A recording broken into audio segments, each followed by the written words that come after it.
All right, welcome to the July 31st through August 1st, 2024 board meeting. My name is Sung Oh, president of the board. I'd like to take a moment to just start by saying publicly thanking member Jose de la Paz, who has completed his term with the board.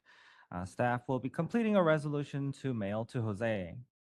Also, due to the time constraint, we will be skipping and probably moving the presentation for the Pharmacist Recovery Program Agenda 8, and we'll most likely have that for October, November board meeting. I'd also like to remind everyone present that the board is a consumer protection agency charged with administering and enforcing pharmacy law where protection of the public is inconsistent with other interests ought to be promoted. The protection of the public shall be paramount. As I facilitate this meeting, I will announce when we are accepting public comment. I'd advise the meeting moderator to allow 3 minutes to each individual providing comments. We will begin with public comments for individuals attending in person in Sacramento, followed by public comments by individuals participating via WebEx. This approach is necessary to facilitate this meeting. Before we get started, I would like to ask staff moderating the meeting to provide general instructions. Sarah? This is the moderator. When public comment is requested, I, the moderator, will turn on the WebEx question and answer feature to facilitate this. Comments should be limited to the topic addressed during that specific agenda item. Instructions will be displayed on the screen each time, and members of the public may click on the question mark, typically at the lower right-hand corner of their WebEx screen, type the word comment into the text box, and then click send for their request to be recognized. You may also choose to raise your hand by clicking on the hand icon at the bottom row of your computer's WebEx screen, or if you're an audio-only participant, you can press *3 on your device to raise your hand. You'll be given 3 minutes to speak with a 15-second warning, and at the end of your comment, you will then be muted. And we will move on to next commenter. And I believe that is all my instructions for right now. Thank you, Sarah. I'd like to take a roll call to establish a quorum. Jesse Crawley. Jesse won't be joining today. Trevor Chandler.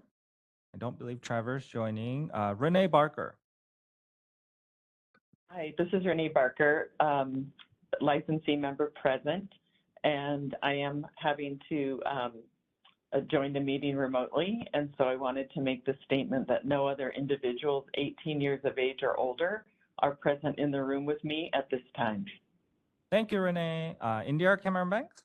Public member present. Thank you, Indira. Jeff Hughes. Public member present. Thank you, Jeff. KK Jha. Licensee member present. Thank you, KK. Jay Newell. Public member present. Jay Satinder Sandhu. Licensee member present. Thank you, Satinder. Maria Serpa. Licensee member present. Thank you. Nicole Tebow. Nicole may be joining a little bit later.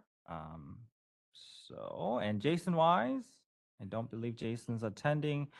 And I am here.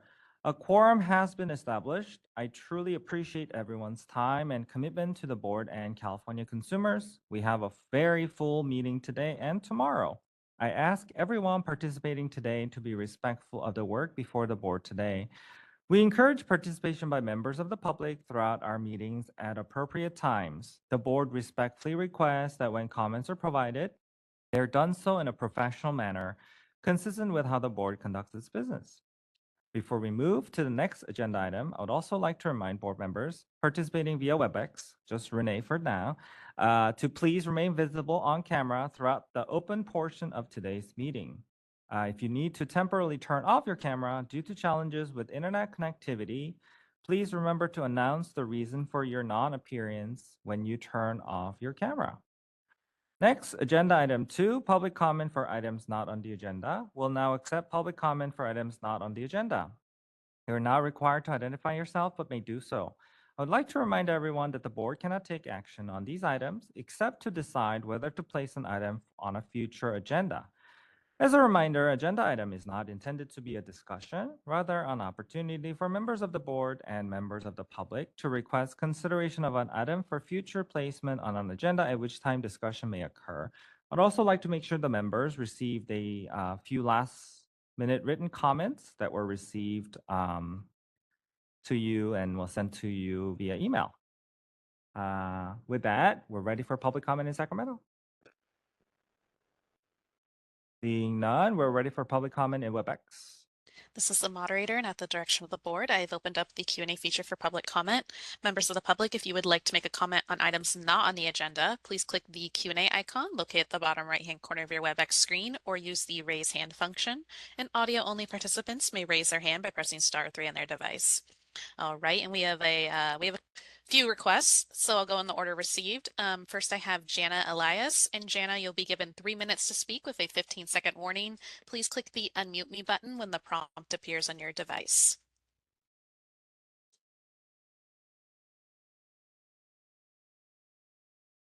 You just stay. You can stay up there. And Miss Elias, you'll want to click the unmute. Oh, there we go.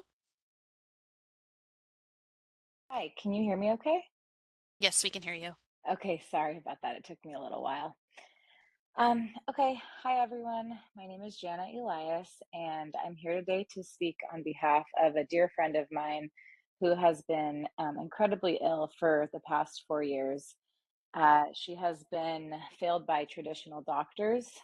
She relies on compounded medications from 503A pharmacies like the ones that you're trying to ban, and she relies on intravenous and subcutaneous treatments like glutamine and peptides that you're trying to ban as well. She's finally found treatments to manage her complex case of Lyme disease, and now a regulatory board is trying to take them away. These proposed regulations would limit and in many cases end her access to treatments that she relies on, which is essential for her well-being and quality of life. So without these medications, my close friend would face increased pain, worsening symptoms, inability to perform daily activities, and a shortened lifespan. The fact that these treatments are legally available in all other states highlights how this overreach by the California Board of Pharmacy is unnecessary and also harmful. The arbitrary nature of these regulations, which we have all learned exceeded federal standards in 57 instances without justification, poses a direct threat to my friend and I would imagine hundreds of thousands of other Californians. So I really encourage the board to reconsider these harmful regulations and to prioritize the health and well-being of their patients. Please don't take away the essential treatments that are crucial for her survival and quality of life. Please do not abuse your power by driving away specialized pharmacies that are relied upon by the most vulnerable of people in California. Thank you for hearing me out and for your time and consideration. Thank you for the comments. All right, we will move on to our next individual, Crystal A. Frost, PhD. All right, and Dr. Frost, you'll be given 3 minutes to speak and a 15-second warning. Please click the unmute me button when the prompt appears on your device. Okay. Can everyone hear me okay? Is it working? Yes, we can. Oh, great. Thank you so much. Okay. Hi, everyone. My name is Crystal Frost, and I'm here today representing the 1,400, actually nearly 1,500 people who have signed my petition to fight your proposed new regulations on pharmacy compounding. These signatures represent real people whose lives will be directly and detrimentally affected by your actions. We stand united against the proposed regulations and effective ban on Category 1 sterile compounds. This is not just a minor policy change, but a direct attack on our freedom to access vital medical treatments. We all know these treatments are safe and available in every other state and around the world, evidence that your board is overstepping its bounds and encroaching on our rights. As Jana just mentioned, the Alliance for Pharmacy Compounding identified 57 instances where your proposed regulations exceed federal standards without any scientific justification. This overreach is arbitrary and unjustified, and it poses a significant threat to the health and well-being of all Californians, not just the ones who have signed my petition. Your lack of transparency and clarity is also pretty disturbing. Your responses to our comments after the June 18th hearing were largely generic and repetitive, and they failed to address almost everyone's concerns. This isn't the behavior of a body acting in the best interest of the public. This feels to us more like a deliberate effort to obscure the truth and push through harmful regulations without proper scrutiny. But we'll not stand by while you regulate compounding pharmacies out of existence, nor will we stand by while you strip us of our right to access the antioxidants, vitamins, peptides, herbs, and other safe compounds on Category 1. The 14th Amendment protects us from arbitrary regulations like this that cause harm to large populations. Listen to the voices of the people you're supposed to serve and protect. Firefighters who risk their lives every day, doctors who save lives, and patients who are fighting for their lives. These bans, disguised as regulations, are not just words on paper. They have real, devastating consequences. But if you choose not to, and you choose to keep going, and you choose to push this through, know that we will fight this every step of the way, and we will hold you accountable for your actions. Thank you so much. Thanks for the comment. Just before we move forward, I would like to remind everyone that there is this is for public comment for items not on the agenda. We have plenty of opportunity to discuss this coming up. So just wanted to remind everyone that's lined up to speak. Thank you. Please go ahead.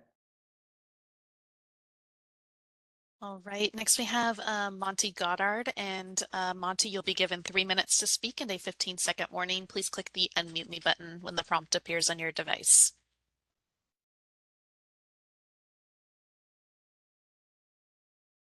My name is Monty Goddard.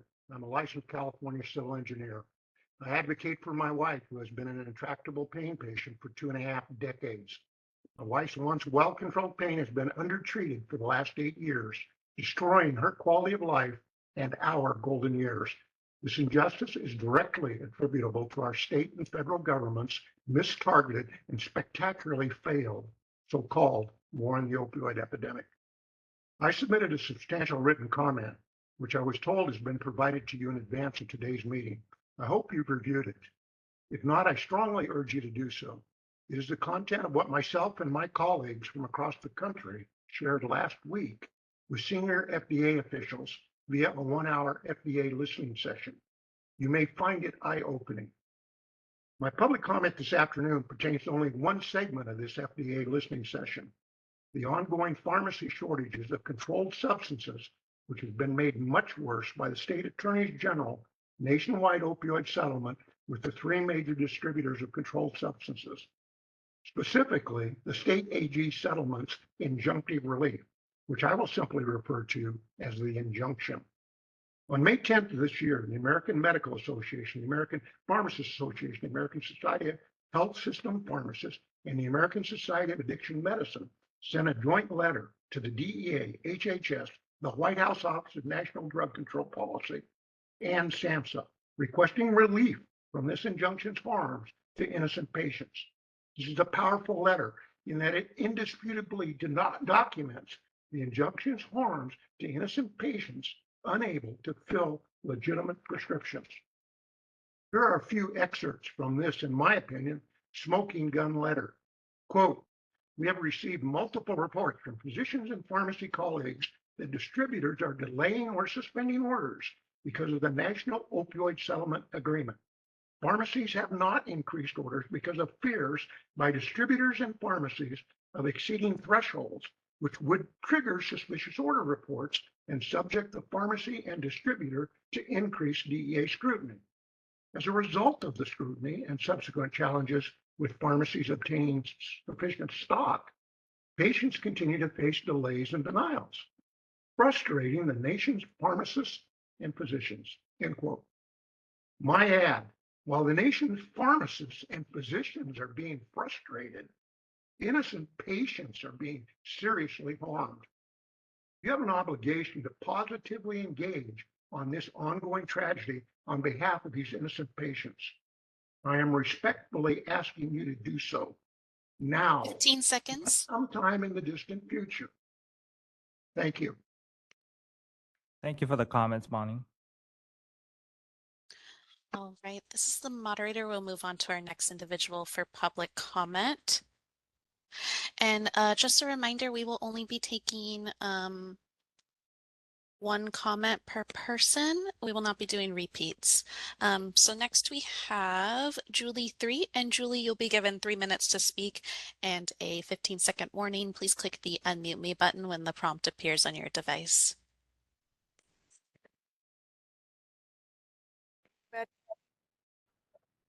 Okay, it's Julie Threed. I'm up here in Butte County, California. I'm a healthcare worker, and I was hoping to be there in person, but unfortunately, we're subject to this horrific fire known as the Park Fire. But I am here on phone to advocate for the vaccine injured, me being one of them. January and February of 2021, I took 2 shots of Moderna, and I immediately got brain fog, which was diagnosed as microangiopathy. I worked at the mass vaccination clinics up here in Chico for 6 months, and I saw injuries right there on the floor. I have since had tinnitus. I've had 2 detached retinas and 5 emergency eye surgeries. August of 2022, my mother, who lived in Santa Clara County, was killed by 4 shots of Moderna. This has become my life's mission to make sure that somebody's held accountable and that these shots are pulled off the market. AmericansForHealthFreedom.org is politicians that are actually running to halt these vaccines. I've been here now. This is my 4th meeting attending on phone. When I attended last November, you had 74 dead people in the VAERS system from a pharmaceutical vaccine administered at your pharmacy in California. Okay, 74. When I attended in December, it was 77. When I attended in April, it was 81. And today I stand before you on the phone with 83. You've got 83 dead people in the vaccine adverse event reporting system that are dead from, again, a vaccine administered by one of your pharmacies. You need to get a agenda item together, get a group of people together to research this. There are 25,897 reports in total for a problem from a vaccine administered at your pharmacies. If you're not going to believe that this pharmaceutical bioweapon is a problem, we need to investigate the administrative errors. When I look at the last report that was entered into VAERS, it was on June the 26th of 2024. And again, the CDC releases reports up through the end of June. This is an 11-year-old little girl who got an extra dose of MMR. She got an extra dose of MMR, and I'll read you what the report says. 3rd dose of MMRV. I first read her younger sister's profile, which said they were from another country and have no records, therefore treat as completely vaccine naive. And I mistakenly applied this understanding to the patient, the older child, and didn't go to document on her profile. Therefore, I just looked into the system and made my assessment that the patient needed her 2nd MMRV to finish her series. She'd actually already finished it. Okay, that's administrative error. There are problems all over the place. An extra dose was administered to a 67-year-old man in California on 6/21/2024. A zoster shot, extra dose administered by one of your pharmacies. All of the information's in here. I implore you to, again, put together an agenda item. I would love to not have to speak under public comment and actually be there in person to go through all 15 seconds. Thank you so much. Metalerts.org is where you can go research and search these reports yourself. I appreciate your time today. Thank you for the comments.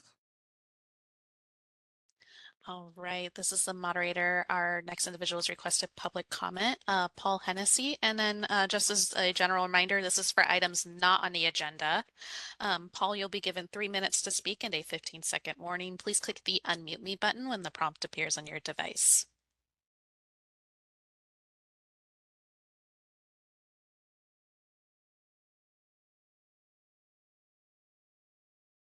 Can you hear me? Yes, we can hear you. I oppose ending access to glucagon infusions and methacolbum. California needs these therapies. These are valuable therapies that help people with long COVID, Lyme, and other illnesses. At nearly 5 years, there's still no approved treatments or antivirals to treat long COVID, just still killing and disabling people. The NIH has wasted valuable time and money in developing effective treatments. So these therapies are truly all we have at this point. Your proposed regulations would limit access to management tools. They also, these tools also help prevent cancer, treat chemical exposure that firefighters are often exposed to. There's really no reason to limit these medical treatments. Don't take away the benefits of specialized pharmacies. We also need more expanded access to Novavax and better treatments for long COVID. Board of Pharmacy should stress a layered approach to COVID treatments, vaccines, masking, clean indoor air infrastructure, clean air campaigns, and isolating for 10 days when infected. Thank you. Thank you for the comment. All right, we will move on to our next individual, Nadine. And Nadine, you'll be given 3 minutes to speak and a 15-second warning. Please click the unmute me button when the prompt appears on your device.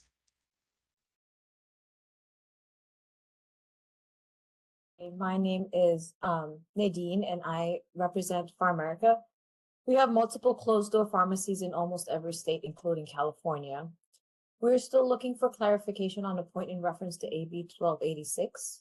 Regarding the implementation of AB 1286, is it the intent of the board pharmacy to require California licensed non-resident pharmacies located outside the state to report errors for only their California patients or for any patients that the pharmacy serves that may reside in other states across the country through a separate license? For example, while a pharmacy outside California may hold a California non-resident license, it may also hold multiple other non-resident licenses from other states to serve patients in those other states. Does that mean those are other state patient med errors and information must be submitted to California under AB 1286? Thank you so much for your consideration. Thank you for the comment.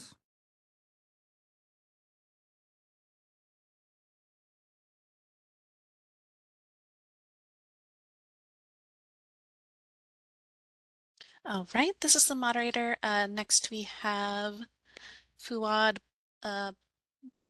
Bulbul. I apologize if I mispronounced your last name. You'll be given 3 minutes to speak and a 15-second warning. Please click the unmute me button when the prompt appears on your device.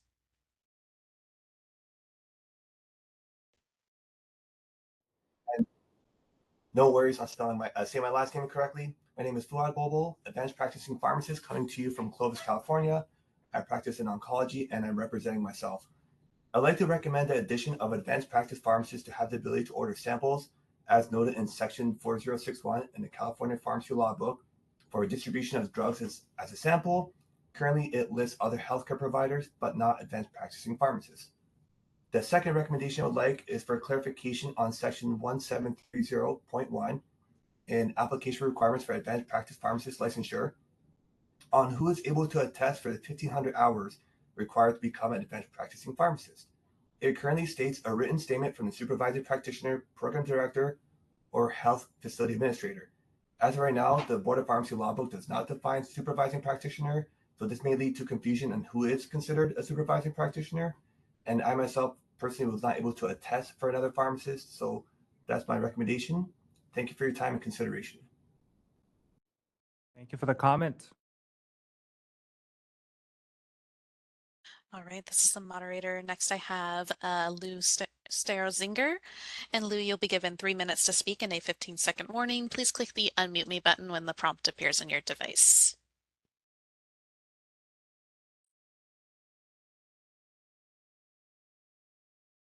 My name is Lou Storzinger. I'm a firefighter here in the state of California. I've been at this for almost 27 years now.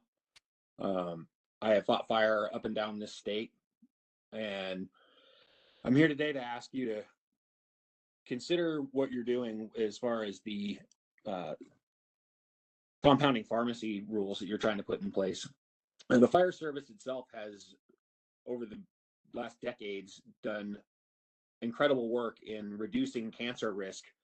Not only our administrations, our unions, our nonprofits have all gotten out there and lobbied for the materials used, and we've also changed our policy and procedure in the way we do business to lessen our cancer risk. With the introduction of glutathione and the removal of toxins, the documented scientific removal of toxins from firefighters, we've lowered our cancer risk. And shockingly now, there is a state board standing in the way of firefighters being able to prolong their lives. There is no argument that glutathione works. There is no argument that it should be put forward.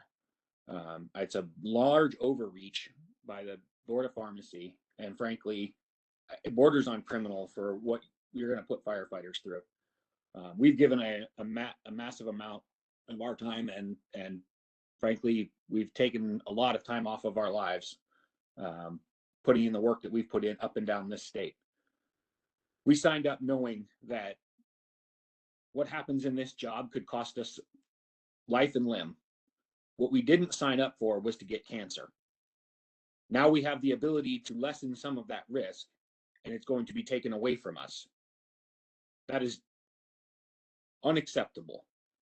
I'm sure the board remembers me speaking before, about a month ago or so, and now you're hearing from me again. And I'm sure in that time period, you've heard from the fire service. We're not going to go away. We're going to continue to be loud on this issue. You need to rethink your actions. Please do not take this away from us. This is our opportunity to line up also the future of the fire service, to give them hope. Thank you. For the comments. Hi there, this is the counsel for the board. I would just please like to remind commenters that this is a comment period for items not on the agenda. If your comment has to do with the compounding regulations, please hold off until the comment period for that item. Thank you.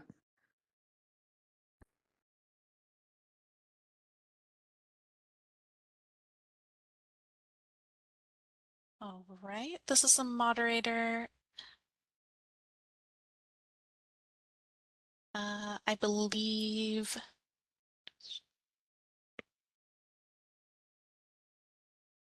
our next individual is logged in as SM, and you'll be given 3 minutes to speak and a 15-second warning. Please click the unmute me button when the prompt appears on your device.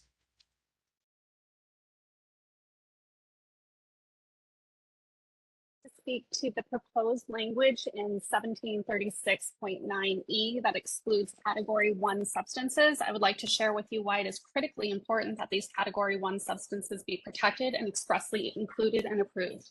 The compounding pharmacies are the only way to provide controlled and correct dosing, which is critical for people with absorption issues and metabolic issues. I will focus on methylcobalamin, also referred to as B12 methyl, because this impacts me personally. But please note, similar situations arise from many Category 1 substances. A rare genetic disorder runs in my family that impacts the ability to process B12 into its active form of methylcobalamin. Methylcobalamin deficiency can lead to severe and irreversible health consequences if not addressed properly.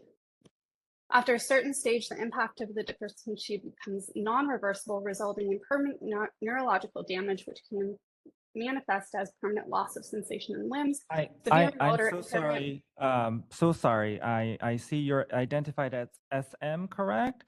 I am so sorry to interrupt you. Just to make sure that we can consider your comments, it sounds to me you're possibly making comments related to the next agenda item. It would be best that you make the comment for that agendized item so that we can actually consider it. This agenda is for Okay, yeah, I can do that. I items. wrote questions in there and I didn't get any responses, and I don't see it specifically stating that we can make comment in that time, but I am more than happy to wait until that time. But if you this please, is make it for clear that this is when the 1736.9 comment period is, because it's not clear to me off of the agenda. Okay, yeah, no, totally understand. We really appreciate all the comments. It will get to you.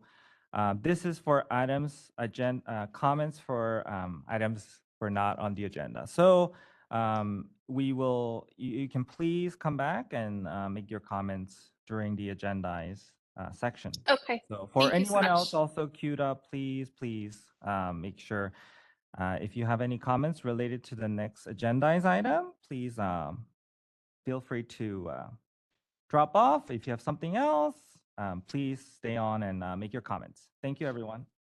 Thank you. And this is the moderator. For the question and answer feature, this is only being used as a means to indicate that you would like to make a comment.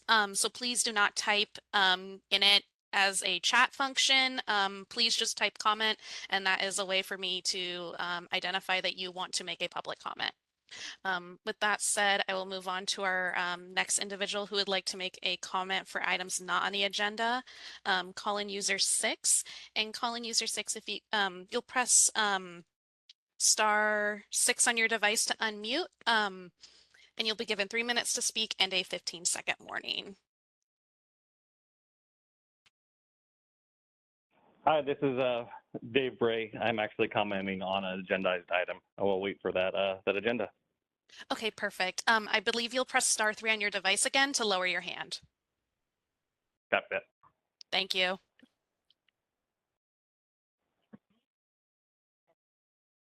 All right.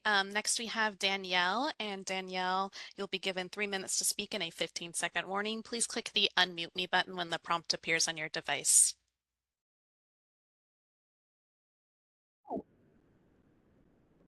Hello, can you hear me? Yes, we can hear you. Okay. My name is Danielle Castrans, and I'm here to speak on behalf of a dear friend who went through, who's fighting for her life. My friend has suffered greatly due to the failures of various Western medical treatments. She endured neurotoxicity from an FDA-approved antibiotic, poisoning from FDA-approved MRI contrast, and permanent disability from a failed lumbar puncture and blood patch procedure. Despite these devastating experiences, she has finally found relief and hope through compounded medications like glucagon and peptides that you're actively trying to ban. These treatments have been life-changing, allowing her to manage her symptoms and regain some quality of life.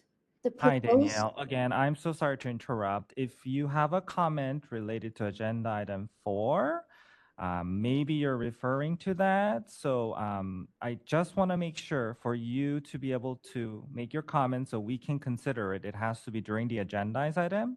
This is for agenda item 2, where it is for you to put forth a comment, anything that is not agendized. So if this is regarding compounding regulation for agenda item 4, just please make a comment during that time.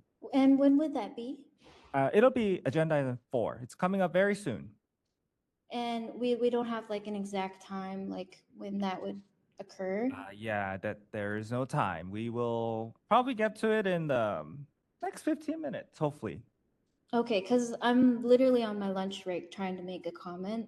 So if we could just allow me to finish. Yeah, go ahead and finish. Yeah, absolutely. It's just Yeah. that your comment may or may not be considered during this next agendized item. So I want to make it that very clear. But go ahead and make your comment. Okay, I just want to make it clear. I'm not trying to like not follow the rules. I'm just letting you know I only have an hour left of my Yeah. lunch break. No, So I understand. Yep, go ahead. okay. Okay. The proposed regulations by the California Board of Pharmacy would strip away these essential treatments.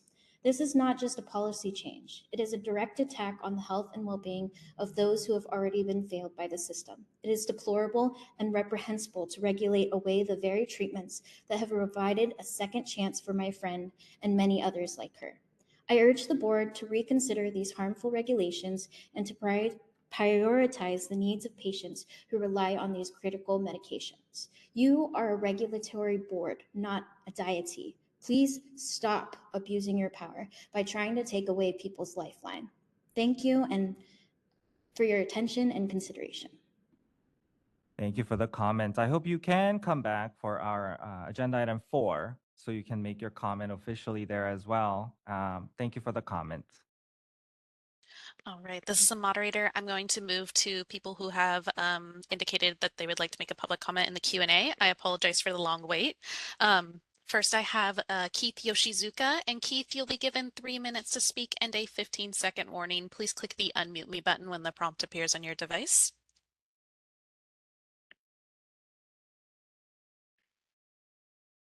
Shizuka, representing the California Society of Health System Pharmacists. I'm requesting a future agenda item seeking clarity around the outcome of, what was it? AB 352 regarding the protected activities and subsequent letter from the Attorney General to CVS Pharmacy. So basically what I'm requesting is some clarity for the regulated public as to what information we can release to law enforcement without a search warrant. it's unclear at this point, and we want to advise our membership as well as the rest of the regulated public, when they should respond with information and when a warrant is required. If necessary, maybe even request a presentation from the AG's office so that they can articulate the reasons behind their letter to CVS. Thank you very much. Thank you for the comments, Dr. Yoshizuka. All right, this is the moderator. Next, I have Stephen Gray. One moment while I find you in the attendee list. There you are. You'll be given 3 minutes to speak and a 15-second warning. Please click the unmute me button when the prompt appears on your device.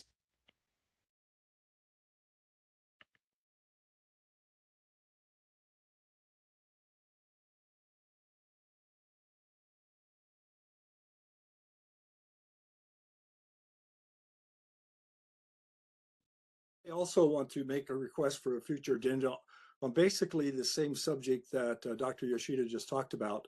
But for the benefit of the board, especially the board members that are not pharmacists, I would like for you to understand how serious this issue is.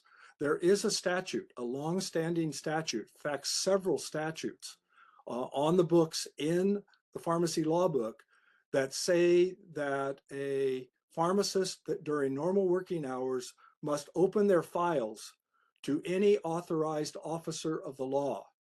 I believe it's in 4081, 4333, and in the regulations now, also regarding ADDSs, which are automated drug delivery systems.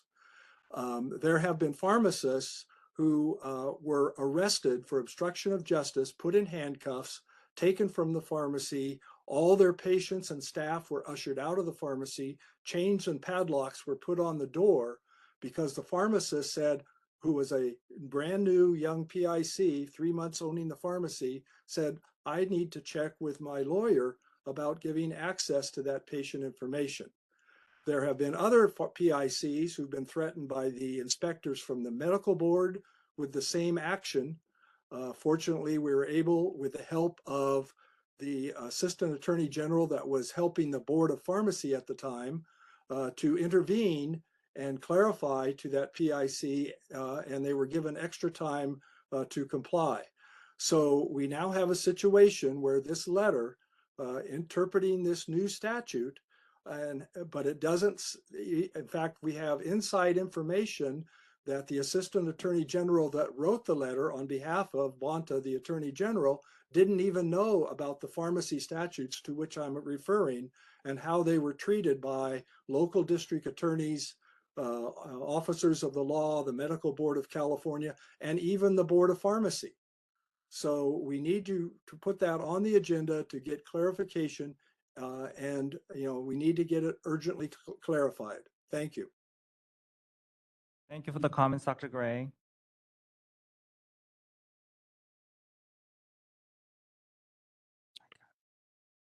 All right, this is the moderator. I believe I had one more request from individual logged in as L.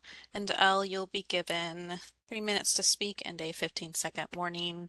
Please click the unmute me button when the prompt appears on your device.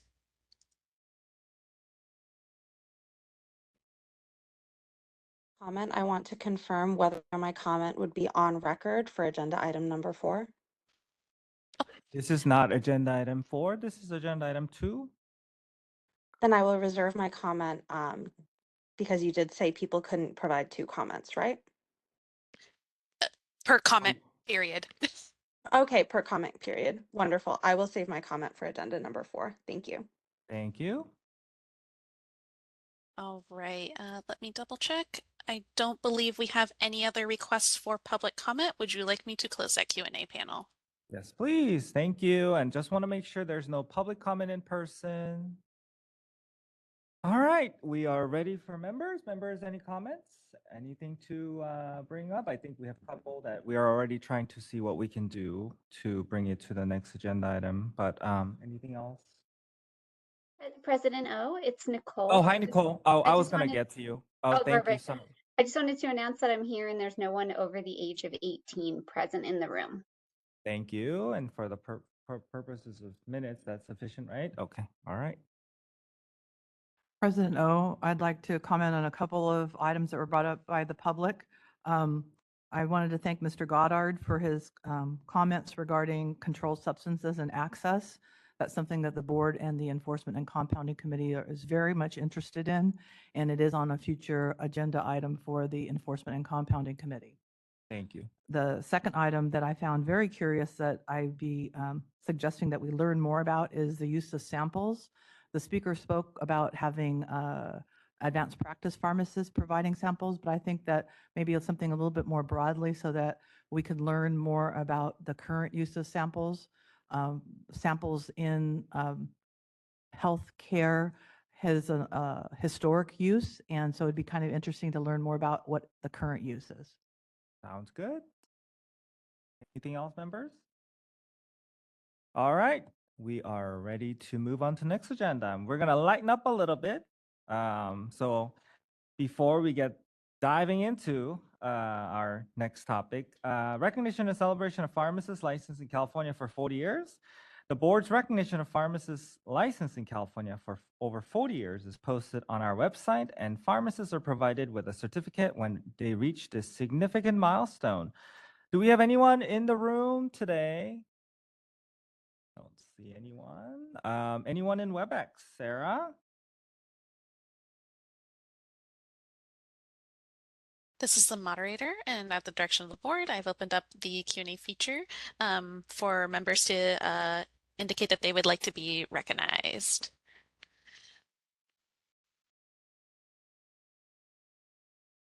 All right, and seeing none, would you like me to close that Q&A feature? Bummer. Thank you.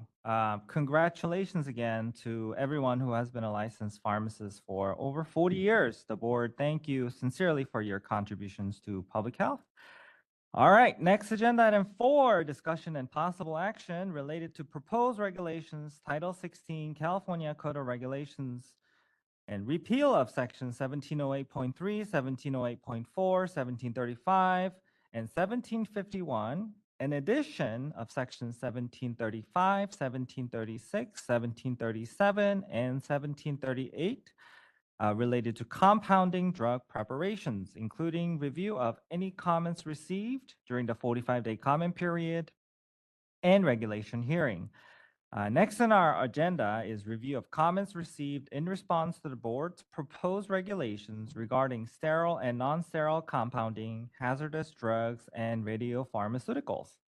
It is very clear from the meeting materials that the board received significant engagement from interested stakeholders. Sincerely appreciate all your comments. And I'm going to turn the meeting over to Maria Serpa, our chairperson for the Enforcement and Compounding Committee, to handle this, to guide us through the review of the information received, including recommendations. As I do so, I'd like to extend my sincere gratitude to Maria and all our staff for their hard work and leadership. I know they spent countless hours to put together this materials and comments that were received. So thank you to all, and also to thank everyone for providing your comments. It is very helpful for us to navigate as we move forward in this process. So with that, Chair Serpa, the floor is yours. Thank you, President O, for the opportunity to assist the board as we navigate through the comments we received during both the 45-day written comment period, which closed on June 3rd, and the regulation hearing that was held on June 18th. As the record shows, we have received tremendous engagements from interested parties. I'd like to thank everyone who submitted comments, and especially those commenters that used the comment template that we suggested on our website.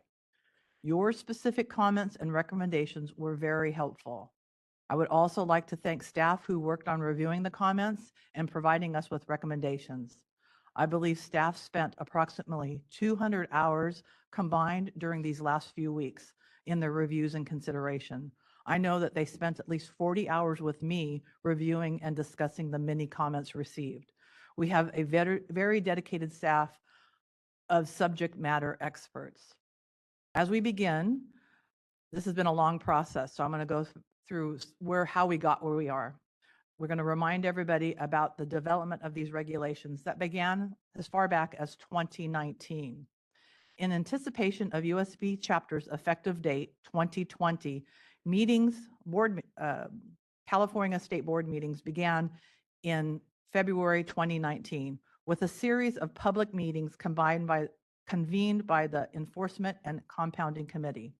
The first committee meeting focused on education on the proposed revisions to 795 regarding pharmaceutical compounding, non-sterile preparations.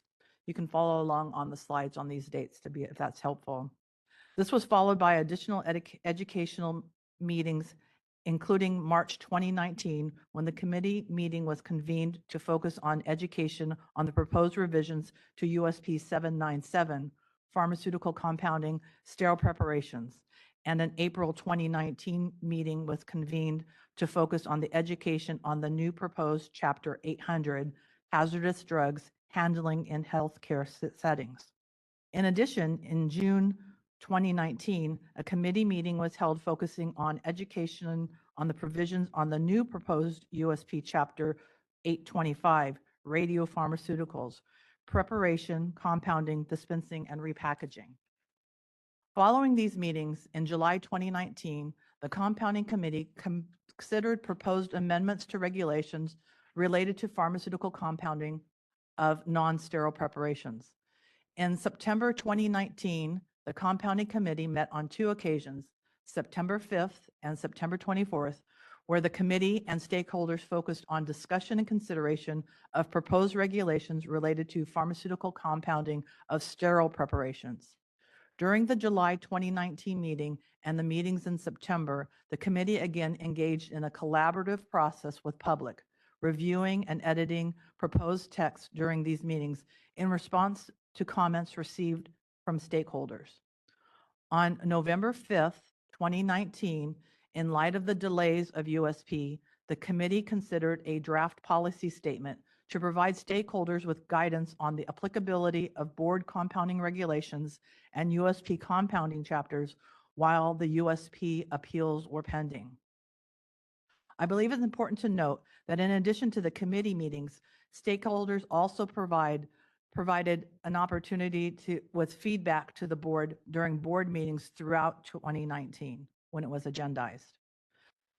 Following USP consideration of the appeals and the finalization of the USP chapters, the Enforcement and Compounding Committee resumed its efforts to review the board's compounding regulations in 2023. Specifically, January 2023, the committee and stakeholders received a presentation providing an overview of federal requirements for compounding under Section 503A, as well as a presentation on Chapter 825 regarding radiopharmaceuticals. Following the presentation, the committee and stakeholders considered proposed regulations related to radiopharmaceuticals, again using the same collaborative process that we used in 2019 of reviewing and editing the proposed text during the meeting. In February 2023, the committee and stakeholders received a presentation on USP Chapter 795, pharmaceutical compounding non-sterile preparations. Following this presentation, the committee and stakeholders considered draft proposed regulation text. As with the approach taken in 2019, the language was reviewed and considered during the meeting in a very collaborative manner, with edits being made during the meeting based on stakeholder feedback. In March 2023, the committee and stakeholders received a presentation on USP Chapter 797, pharmaceutical compounding, sterile preparations. Following the presentation, again, the committee and stakeholders considered the draft proposed regulation text related to the compounding of sterile preparations. In April 2023, the committee and stakeholders received a presentation on USP Chapter 800, hazardous drugs handling in healthcare settings. And again, following the presentation, we considered draft proposed language for hazardous drugs. The proposed regulations were considered by the full board at its April 19th, 20th, 2023 meeting. And the board voted at that time to initiate the rulemaking process for non-sterile compounding, sterile compounding, handling of hazardous drugs, and radiopharmaceuticals. To address an issue that was related to respirators and medical surveillance, a minor change was made to the regulations that it was approved by the board during its September 2023 meeting. Understanding that the USP chapters became effective on November 1st, 2023, the board's proposed, and we knew that the board's proposed regulations would not yet be effective, the board released an updated policy statement on September 12th, 2023, providing the stakeholders with additional guidance. I share this historical information to highlight that there have been numerous opportunities for discussion and exchange with respect to these regulations. As I proceed, I plan to review each article and solicit feedback from the members on the comments received from the public and the staff recommendations in sections to assist us in our discussion. You will note that there are many proposed modifications to the text that provide clarification and updates based on the comments we received during the 45-day comment period and the public hearings. These proposed modifications are marked in the current language as a double underline for additions or a double strike through for deletions to the originally proposed language previously approved in April of 2023. I'd like to thank everyone for their comments and participation to improve the proposed regulations and to make them more clear. After we have completed our board review of all the articles, I'm hopeful that there will be general consensus amongst the board to motion to approve a 15-day public comment period for the modified text to amend the language as we have discussed. Once there is a motion and a second and board member comment on the motion, I will open up the floor to public comment on all the articles.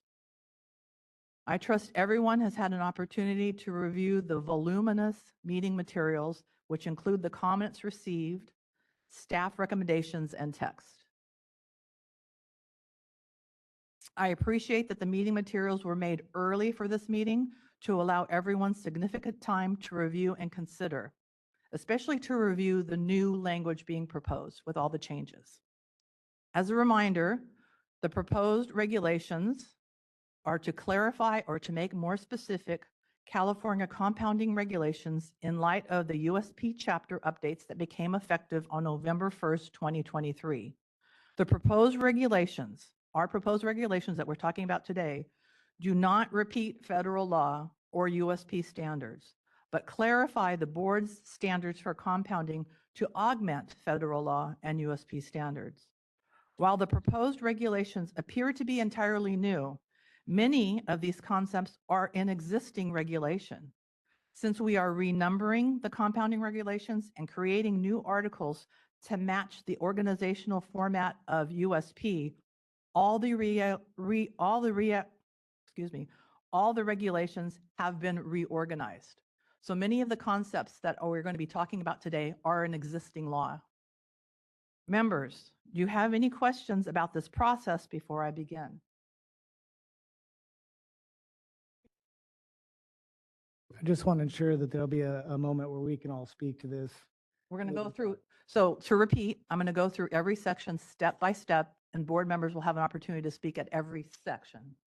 And once all the board members have spoken and we finish the review of all the regulations, because we're going to go through it in bits and pieces and some detail, then I'm hoping that we'll have a motion for a 15-day comment period for the changes. And then once there's a motion on the table, we'll open it for public comment. And I think we'll have quite a bit of public comment. So, and do feel free, board members, to stop me or to, because it is a lot of detail. And if you need more clarification, there will be a time where I'll ask you if you have any questions or comments. Okay, good. So looking at, we have two board members on the screen. Just wave your hand or draw our attention to you if, because I don't want you to feel like you're left out of our discussion. Thank you for joining us. Okay, are we ready to go? Okay, take a deep breath. Okay, we're going to start with proposed Article 4.5 related to non-sterile compounding. Members, you will note that staff are offering minor recommendations to 1735A related to approved labeling to clarify the definition only applies when applicable. Staff also recommend that 1735(1)B be deleted. With that change, renumbering of the language in this section will be necessary. Further, staff recommend an increase in the, to a 14-day supply of antibiotics for veterinary patients in E1.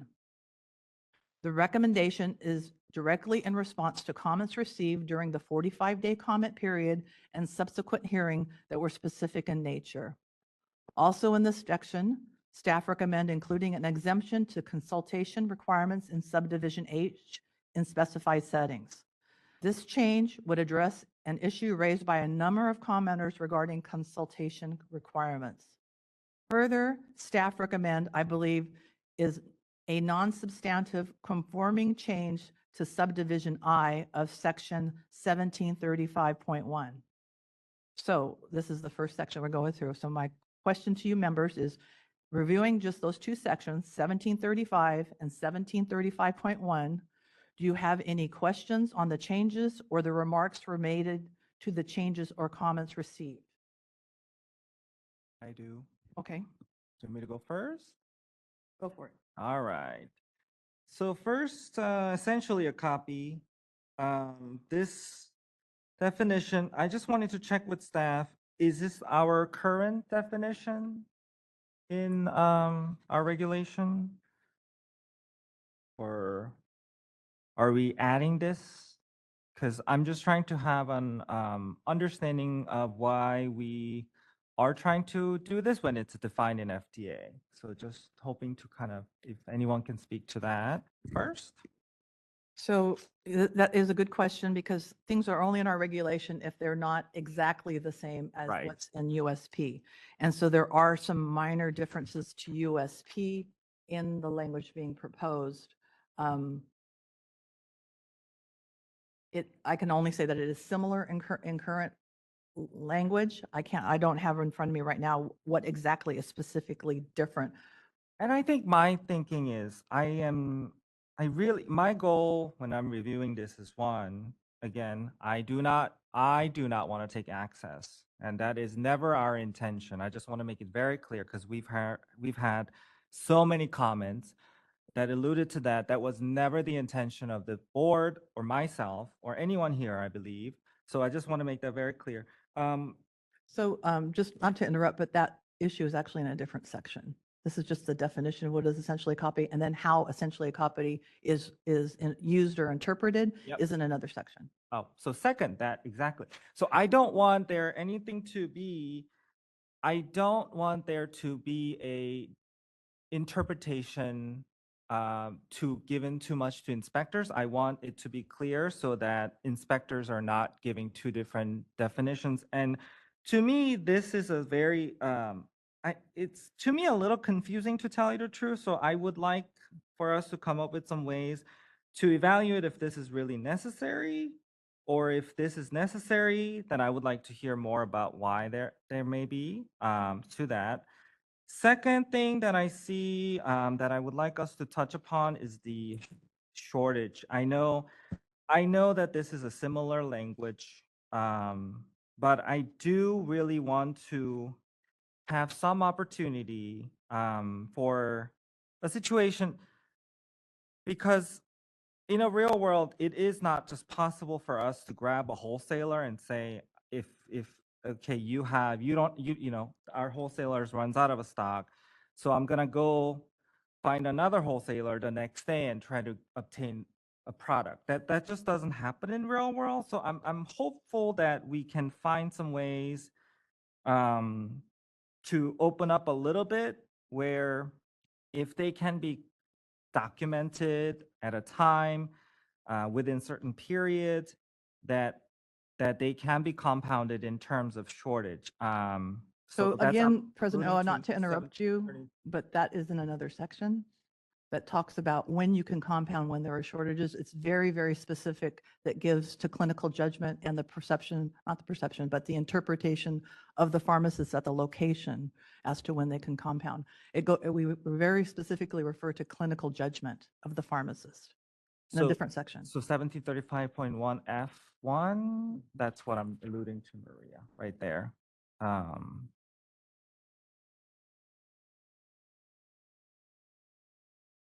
So I'm talking about the A where drug product appears in ASHP or FDA shortages. I'm hoping that it's a little bit broader than that. It is. Just because So where's the section? Maybe some Anne or Noreen or maybe Christine even could help me to figure, because I've read this so many times, I get the sections confused. There is a specific section that talks about wholesaler shortages, manufacturer shortages. So it's not just limited. It's not that narrow. We actually widened it up more than current language. Hi, We've Maria, added. this is Renee. Yeah, I also kind of was going to echo a little bit of what I'm glad we're having this discussion, what President O is discussing. And I think, I'm sorry, I kind of missed, we're just a little new on how we're going through these. I thought you were also mentioned 1735.1. So it's 1735.1 FA. Yep. Mm-hmm. Yeah. So, there were a lot of comments and there were, this concern. So I think if I can just kind of add my background, or not background, but, my comments about this, it does seem that there's provision. Well, let me just back up. Okay. What President O was mentioning was that there are other circumstances to not be able to acquire a drug, other than the official drug shortage list of FDA or ASHP. I think many of us have experienced that. And as was already mentioned, there's a staff comment that the drug product says that a drug product that is not available by a wholesaler is not a shortage, as the product may be available from other wholesalers or directly from the manufacturer. And I think that somewhat is more of a simple look at it, and I think the experience is much more complex because, there's contracts with vendors, and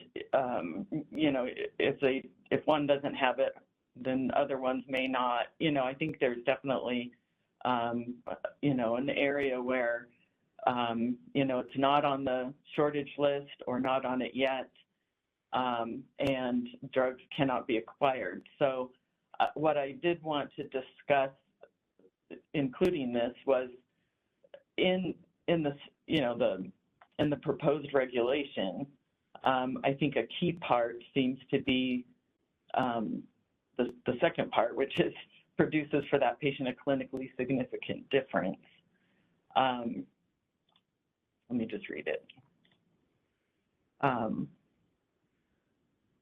So in F1B, the compounding produces a clinically significant difference as determined by practitioner, compounding pharmacist, and dispensing pharmacist.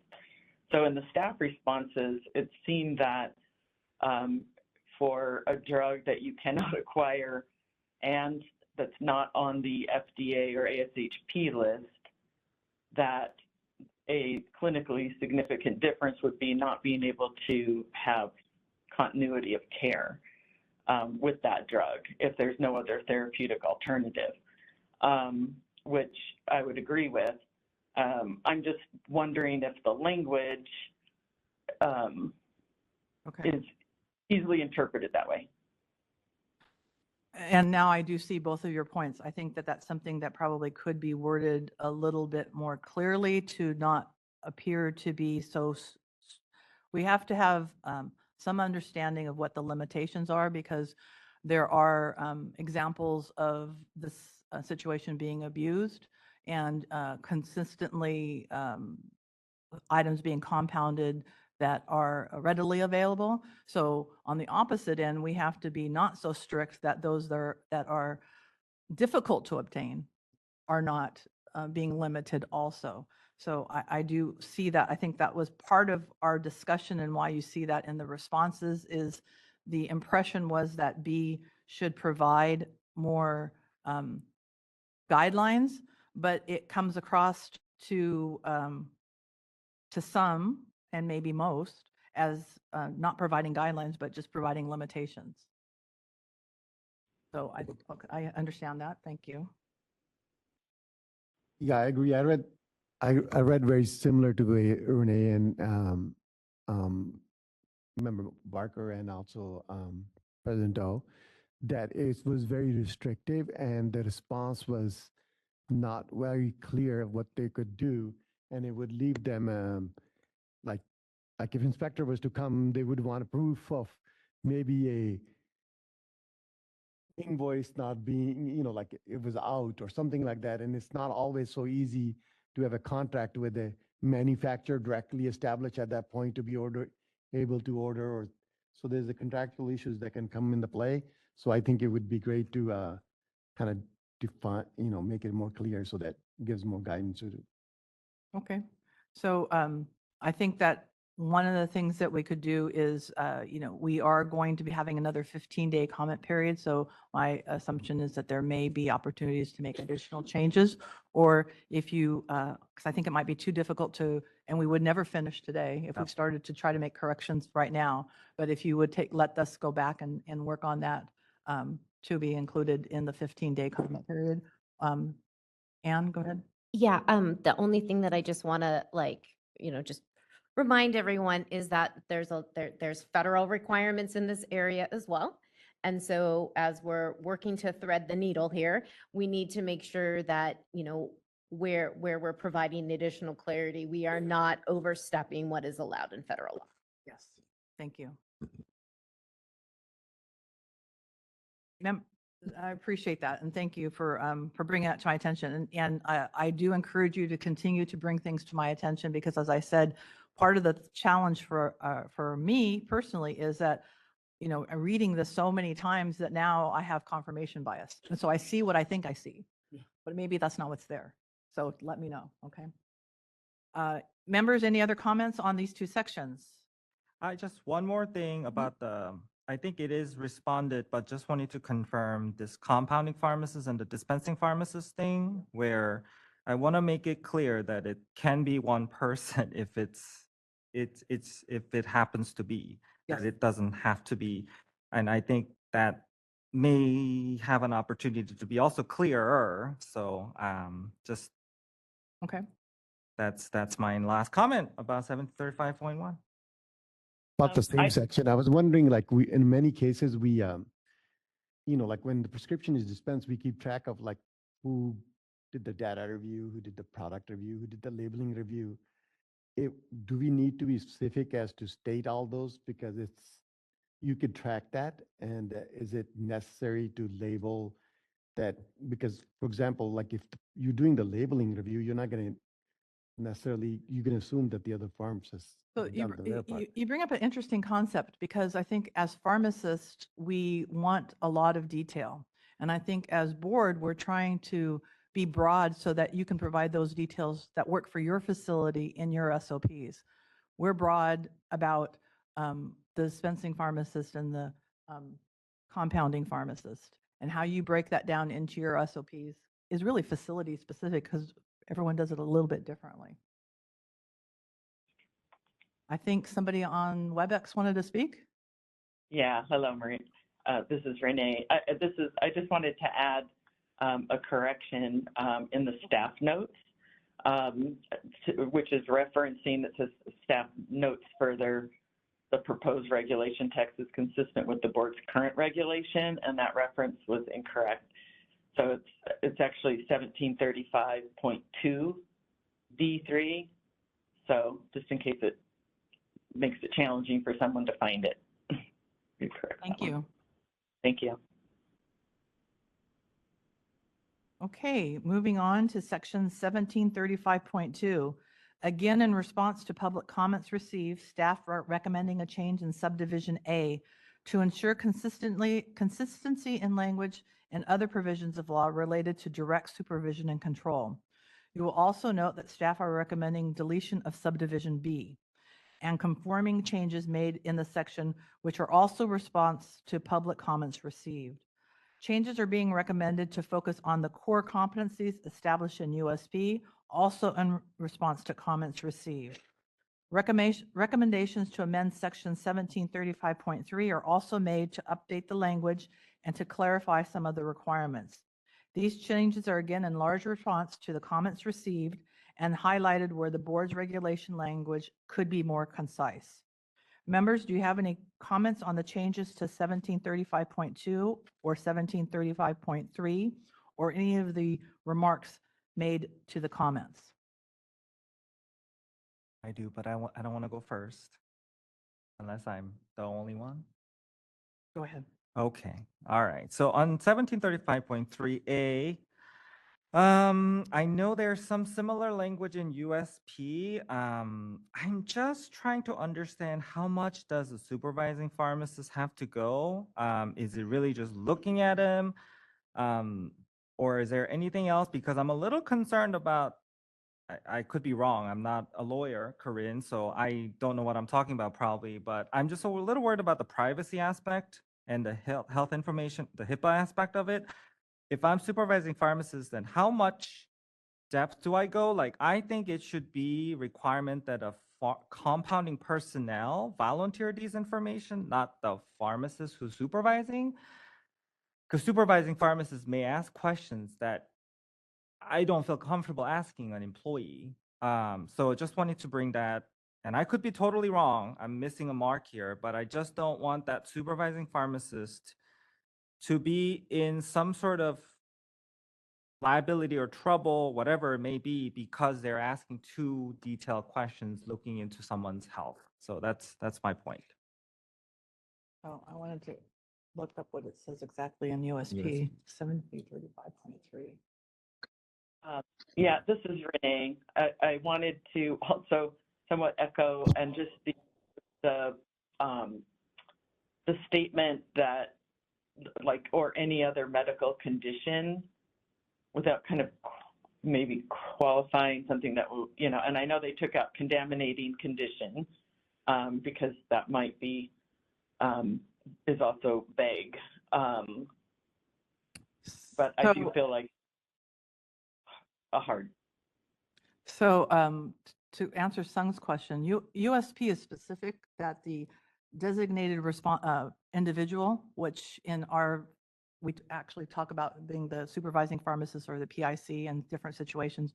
USP always speaks to the designated responsible individual, is responsible for evaluating whether these individuals should be excluded. So it really, we can't make it lesser than USP. So that's part of the supervising pharmacist question. But Renee's question about, what did you say about other conditions, other medical conditions? I believe that, isn't that the language in USP, or is that additional? Renee, you also know USP really But well. if USP is stating that, why not just leave it to USP standard? What are we adding? Because we are saying that it's not just the designated individual, which could be a technician. So we're saying actually the supervising pharmacist. So that's the major difference. USP says that somebody who's working in that place, it could be a tech who's responsible for that location. And in California, we're saying that we want that to be a pharmacist, a supervisor. Just a clarification, that is, as you just mentioned, sorry, just a clarification, that is a pharmacist, as you just mentioned, right? Doesn't have to be the pharmacist in charge? No, it's this, in this situation, it says the supervising pharmacist. So the pharmacist who is supervising that location at that time, supervising. It's not the PIC and it's not the designated person in charge. Okay, that's quite reasonable because, you know, at the time of, you know, making a batch or at the time of a day, the IV pharmacist on duty should be able to exercise that. Should it be some kind of a formal activity, or this is something we are hoping to be a general upkeep of the pharmacy or compounding department? Anne, did you want to add anything? Oh, sorry, Noreen, I didn't see you over there. It's like, That's good. I just wanted to Please. address the comment about the privacy concerns. The regulation does not require asking for any kind of diagnosis or even specifying what condition is maybe active. And it talks about evaluating. So a lot of this is going to be simply visually being able to evaluate whether or not someone has a rash or tattoo, a bandage, conjunctivitis. So I'm not, I don't think there's a privacy Okay, concern there. but Noreen, that's because you're a very smart lawyer. Now, I'm looking as a pharmacist here, looking at reading this sentence. I think I'm just stating, in my opinion, that there may be some concerns to be raised. I'm just hoping that there's a way to make it a little bit more clear or I'm, just to be clear too, because this is repeated in all the sections right now, we're just talking about non-sterile. So it says it's to determine if such a condition would potentially contaminate a CNSP. So again, it's to the pharmacist, supervising pharmacist's discretion and, covered by their SOPs, but they make a decision that's covering it enough. Is, I don't see it, is it covered with the bandage, is that enough? In non-sterile compounding, it says determined if such a condition should contaminate the CNSP. It's totally different in sterile compounding. It's not, now you have more stringent criteria. If that helps. Maria, can I add in a comment? And this is a little bit off what President O said, but if we just go back to USP, and again, I know we may view this differently, but it's a little stepwise. Individuals that may have a higher risk of contaminating CSPs due to rashes, oozing sores, et cetera, must report these conditions to the designated person. The second step, the designated persons are responsible for evaluating whether these individuals should be excluded from working in the compounding areas.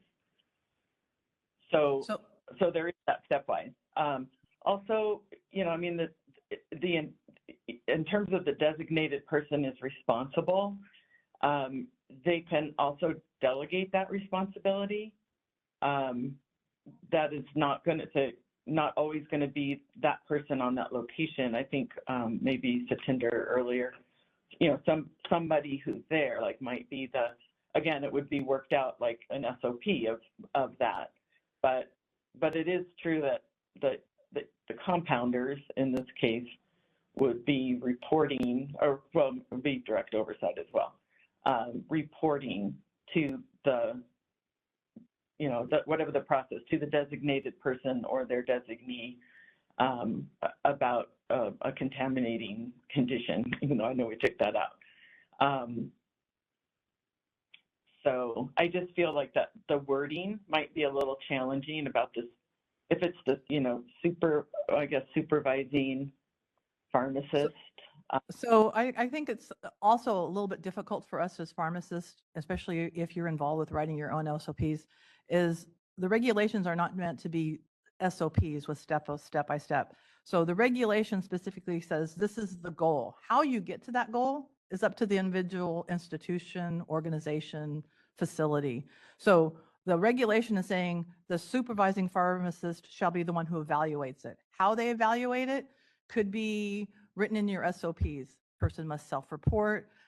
They must do this. It goes there. But when it comes down to actually having a situation, it has to eventually get to the supervising pharmacist determination of can that be mitigated or is it okay? It's not saying that the supervising pharmacist needs to interview every person or needs to strip search every person or do anything like that. It's just saying that when it finally comes down to it, the supervising pharmacist is the one that makes that decision. How you get there kind of is up to every facility. Again, we're trying not to be dictating. I agree. And I'm not in any way here trying to say that someone with oozing sores or conjunctivitis should be compounding, just for the record. That's not what I'm saying. I'm just trying to put the responsibility to be more for the person who's compounding, not the supervising pharmacist. So how would the board hold the person? I mean, this is board regulation. So how would you cite somebody on that? Well, that's what I'm trying to do. Go ahead. I'm sorry. We're going to be here all night. Just, Help me. just a little bit is that the obligation for the person to report is already established in the chapter, so we don't need to, we're trying not to restate what's required in the chapter. And if I understand the language correctly, the person already needs to notify, that's a function of the chapter, and the regs are then when you notify what are you doing? Gotcha. Yeah, I think I think that's going to be an ongoing challenge with us, and I'm not quite sure how to maybe walking a little bit more slowly through this. Is that these regulations are not meant to be SOPs; they're additive to current USP, and oftentimes leaving it up to the facility to figure out how did they get there. So, and I know in my mind, when I look at this, I'm always thinking about how can I get my workplace to do this or do that, and that's I try to remove myself a little step further away from that to get not into like these are not SOPs. If that helps. It does. I'm just hoping we can figure out a little better path forward on this so that. And the idea, Noreen reminded us often is that if something needs an FAQ, then it's not a very good regulation. Well, yeah, that's what I'm trying to avoid. Yep. Okay. Any other comments on 1735.2 or 1735.3?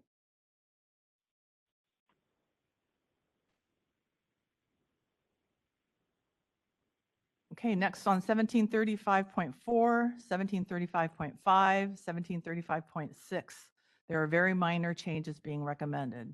Further, in 1735.7 is conforming language to changes made earlier in the article, most notably related to the supervision and control. I also want to highlight the change in 1735.7C being recommended. Based on the comments, I think the requirement was maybe not clear in the original language proposed. I'm hopeful that the recommended text will clarify that the compounding record does not need to be maintained in the electronic record as a single record. However, if it's requested by the board, it needs to be produced as a single document. I'm hoping that clarification will ease many of the concerns made by the public. We received a number of comments. Members, do you have any comments on the changes to 1735.4, 0.5, 0.6, or 0.7?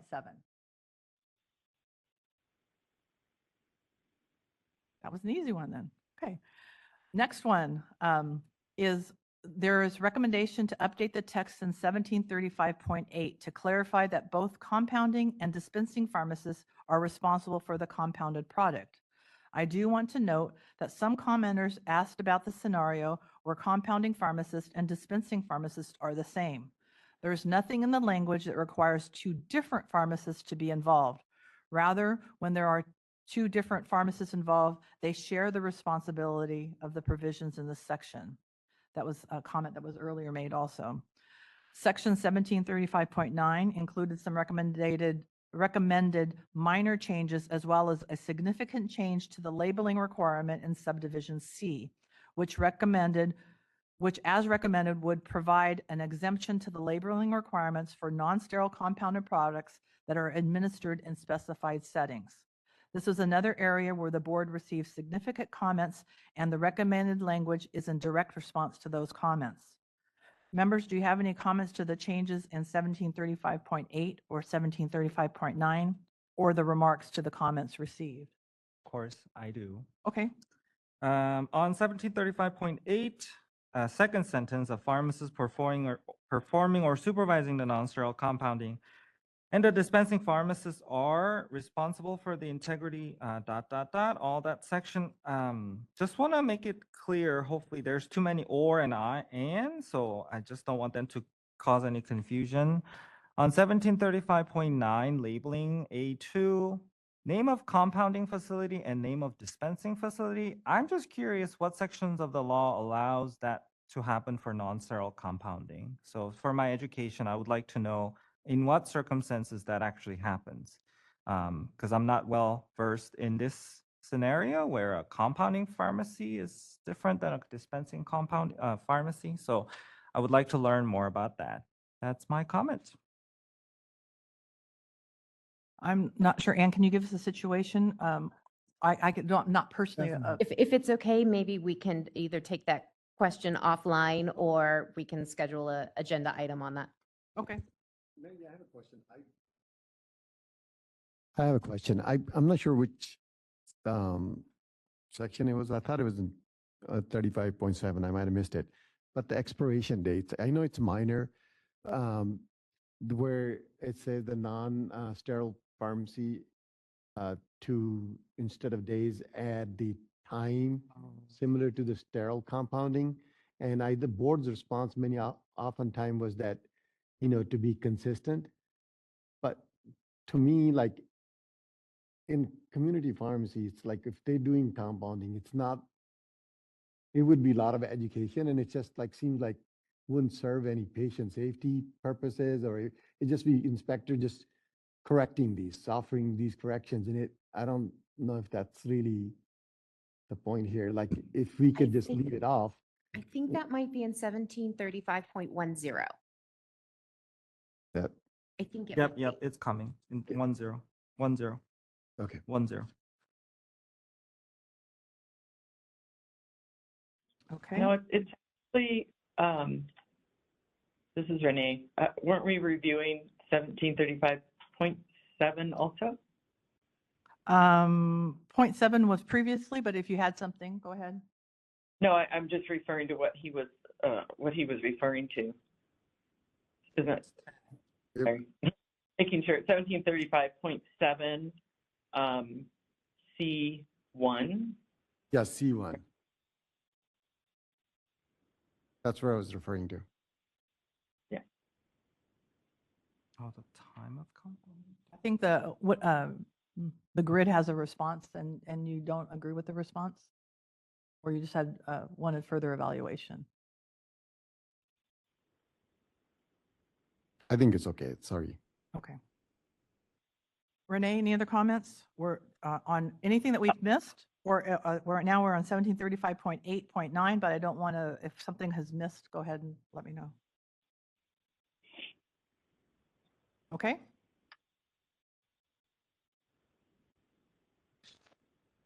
Here. We're on 1735.10. Staff are recommending amending to clarify what information needs to be available for the board available to the board upon request. Changes are also being recommended in 1735.11 regarding standard operating procedures, most notably new provisions in paragraphs F and G. We received comments about how a facility should handle review of complaints received if the PIC is not available. Given the comments, it seems best that we specify that the facility's SOP needs to prescribe how such a situation would be handled. In addition, changes are being offered in response to several comments and concerns with facilities or equipment failures that could impact compounding. In my prior role as in a large health system, we stressed always disaster and downtime preparedness. I believe these changes recommended will require SOPs to be in place in the event of such a failure to ensure the facility has a backup plan to follow. Rather than having specifics in regulation, it's up to the facility to determine what their backup plan is. In both these instances, I believe allowing the facility to have their own solution makes more sense. Members, do you have any comments or on the changes to 1735.10 or 11 or the remarks of the comments? That's 10 and 11. Renee, I see you thinking. I have a question for. Oh, go ahead, Jade. Okay. Am I audible? Yeah. 1735.11 A2 and F. Which pharmacist is responsible for the review? A2 and F? So that's, if it's a PDF, it's a page 10. And my question is it a general instruction sufficient that says pharmacist in charge of the IV department on that duty on the day of compounding is responsible, or are we looking for more specific that if Maria is off, KK is the pharmacist who will look into that? What is the specificity of it? So in the SOP section, it talks about your facilities SOP would determine whether it's a shift, a person, a position, you determine who, as long as it's somebody who's present. Correct. So it's not 1+1, it's 1 plus whoever is on shift, kind of Your flexibility for the. facility would determine in your SOPs. Okay. This is Renee. Since we're on that one, I felt like there was a couple of just grammatical changes. The first one is which pharmacist is responsible for the review. And then a little later it says it should be the, not their. And then the second one also was within 72 hours of, there's another there, it would be the receipt of the complaint. That was how I understood it. It might be changed.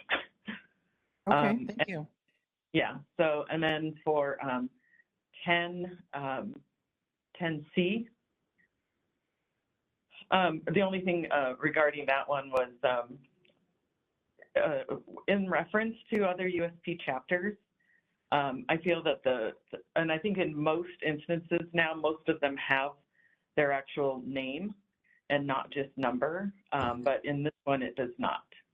USP Chapter 51, which would be antibiotic effectiveness testing. And there's another section later, but without having to make comment at that time, if there could just be a review of all the locations where USP documents are referenced by number, if they don't have a name to put their title into it. I think it just helps add clarity when you're reading it. I appreciate that. Thank you.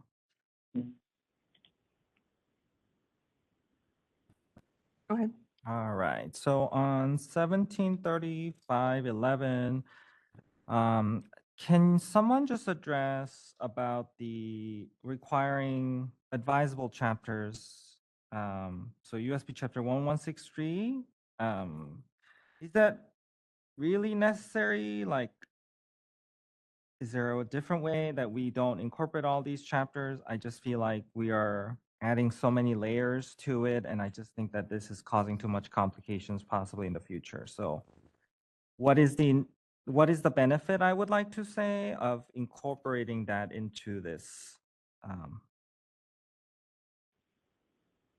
Before I answer, I think, Man, can you answer first, and then maybe I can, because there are many sections where we reference other chapters. Yeah, so look at this masterful punt. Noreen, so I believe 4126.8 talks about the reliance on the USP compounding chapters, of which this one relates to pharmacy compounding. Oh, why Noreen's looking that up. I know that one of the comments that we got in general when we first started looking at compounding is some members of the public wanted more specifics to know, what do I need to look for? Instead of just saying you're responsible for everything, go for it. So in some situations, we included things to provide more of a reference and to be more specific. This may be one of them, but there are in other areas where it says, well, why are you including that? Doesn't every compounding pharmacist know that? Maybe not. So we actually included some more informational things that we would expect, and we didn't want the person to say, well, I didn't know that. I was expected to know that. So that's one part of it. But go ahead, Noreen. I really apologize. I was looking at an agenda issue, so I'm not entirely clear. Oh, on the that's okay. exact That's okay. question, but So it's about relating to complying with USP Chapter 1163 quality assurance, and why are we including that in our regulations? Other USP chapters that we cross-referenced. Or I guess what's the benefit?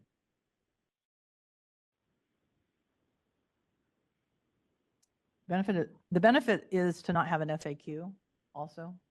yeah, I would not have have to an go back and look at the chapter 1163, but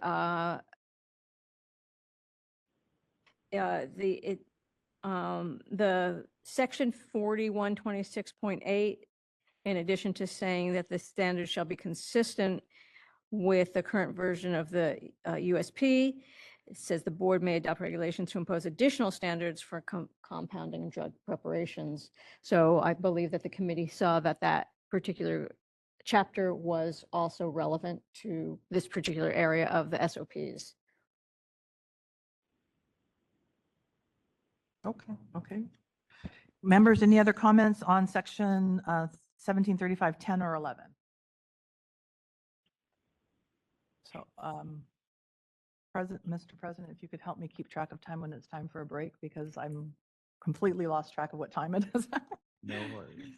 Members, we received comments on 1735-12 suggesting the proposed language was not clear. Staff are recommending clarifying language to align with the federal definitions. Only non-substantive changes are being offered in sections 13 and 14, and I do believe that the non-substantive changes may also address the comments received in these sections. Members, do you have any comments on 1735-12, 13, or 14, or to the remarks made on the comments?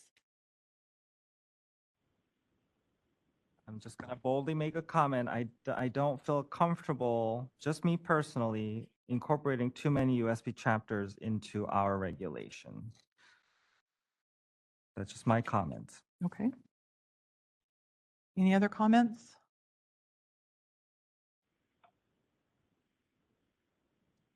I guess a little bit to respond to that, I believe, what was the regulation that says that we enforce all USP? What can you standards? Can you maybe, Anne, respond to what the board's responsibility is in looking at all of the USP chapters? I think it's So one of the regulations. 4126.8 kind of, well, I'm not an attorney, I'm not a pharmacist, you're just stuck with me today. So 4126.8, I can pull up the law section.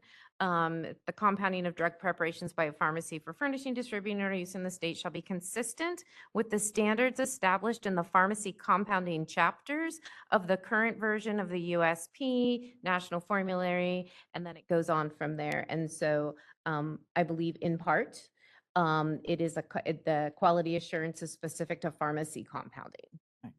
So, okay, and I appreciate that. I know that I sometimes look to you to quote the law because you you have such a knowledge of all of the information, and I just have a general understanding. So I appreciate that, Anne. Hope to not put you on the spot. Yeah. Renee, go ahead. Yeah. I guess I just want to say, and I'm sorry I don't have it in front of me, and I know it's the second time it's been read, 4126.8. But I feel like, my understanding, this is just me, that by incorporating it into this text is actually what makes it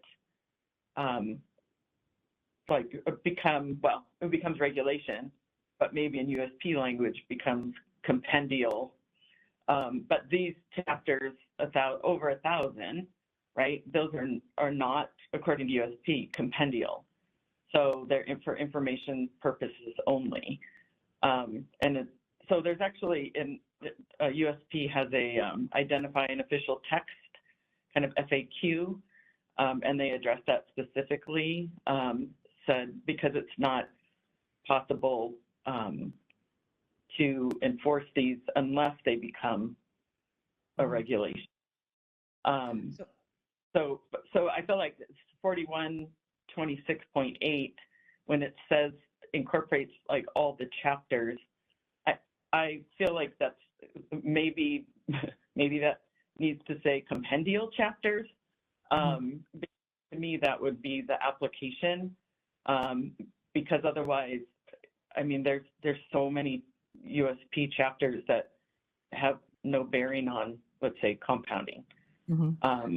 Right. So that would be a really broad statement that all of them are. And hence possibly putting them in here. But I would agree. So some of those, when you read them, they're, there's just a lot in them. And then it leaves it open to how to accomplish those. Right. So I do appreciate that because you bring up a concept that we've discussed quite a bit And that is that when we are including specific USP chapters that we think are important to either maintain our current regulation, because current regulation may speak to that in part, or for patient safety. And so that's why some of the USP chapters are specifically called out. We didn't say all. So that's why some of them are specifically called out, because it is, we believed that it was important that for the patients, for the safety of Californians, that those chapters be reviewed and have, and not just be recommended. So it's look to see if this applies to your setting, and here it is for your example. So there's no secrets. It's not like a surprise. Oh, you should have known. But you're correct. Not all the chapters are quoted in the regulations, but some of them specifically are, like the 51, and the 1163 is quoted a lot. And that is because it's so important to quality assurance and quality control. And pharmacies, compounding pharmacies should be aware of what's in 1163. But thank you for bringing that up. And one more comment for me is the 72 hours. Just would like a little more than that. That's very strict. So I would personally hope that it's 3 business days, but I'm okay either with what other members think on that. We had a lot of discussion about days versus hours, and then holidays, and then what could specifically happen. You could be close to 5 and 6 calendar days if we said business days. And then Noreen, maybe you could speak to also, we didn't have a definition of what a business day was, and you kind of gave us different comments also that business days was not specifically defined, and so we went back to hours.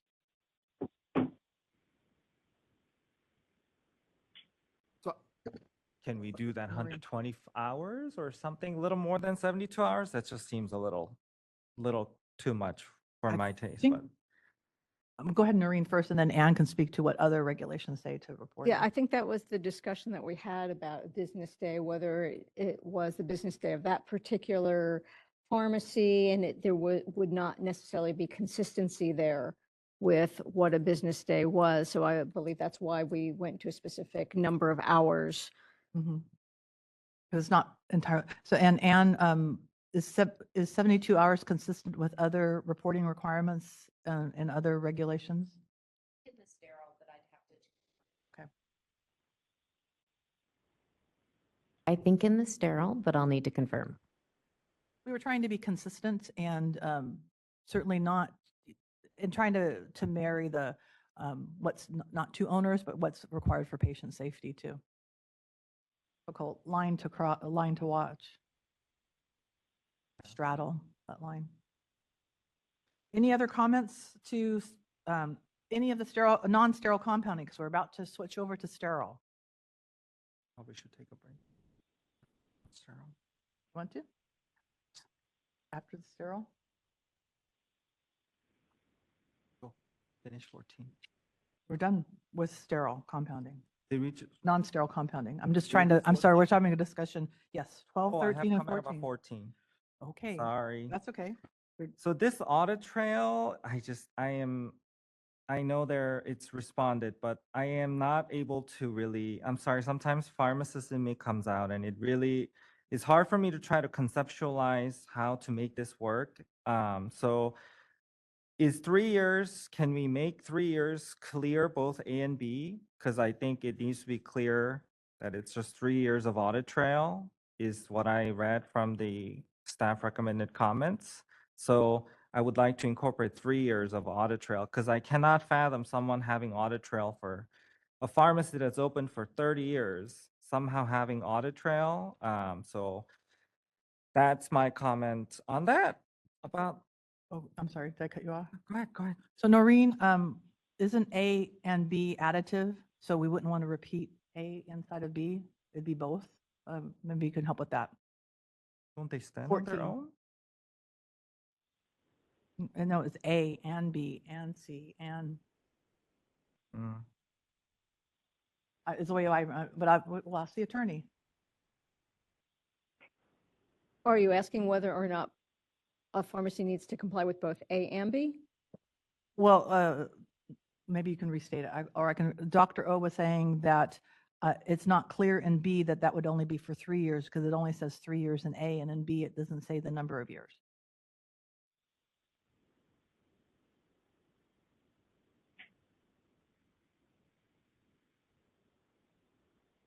Because the way I read it was that it says records that are required by USP and in this article, so it's the whole article. But we can talk about it. if you Right, wanna let me, look at- because A is specific about the 3 years, and here, let me take a quick look at this.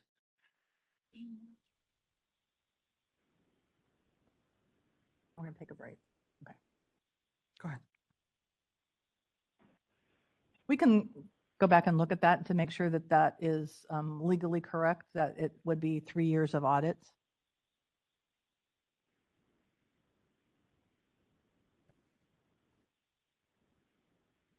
If I can just suggest, so if we are clear that the policy of the board is that the audit trail shall be maintained for 3 years, we can confirm with council and then make the change if clarifying text is necessary. Great, thank you. Yeah, I agree with Ms. Sodergren, and that we can just rely on what the policy is of the board and make sure that it's clear. I believe A was specific about maintaining the records, and then B was more specific about providing the audit trail, but I believe that they were meant to be read together. No confusion there, depending on what the policy of the board is. Okay, thank you. So any last comments about non-sterile compounding? And then we're going to take, if not, we're going to take a 15-minute break, coming back at 1 minute after 3. 1 minute after 3. We'll take a 15-minute break and we'll start with sterile compounding. Thank you.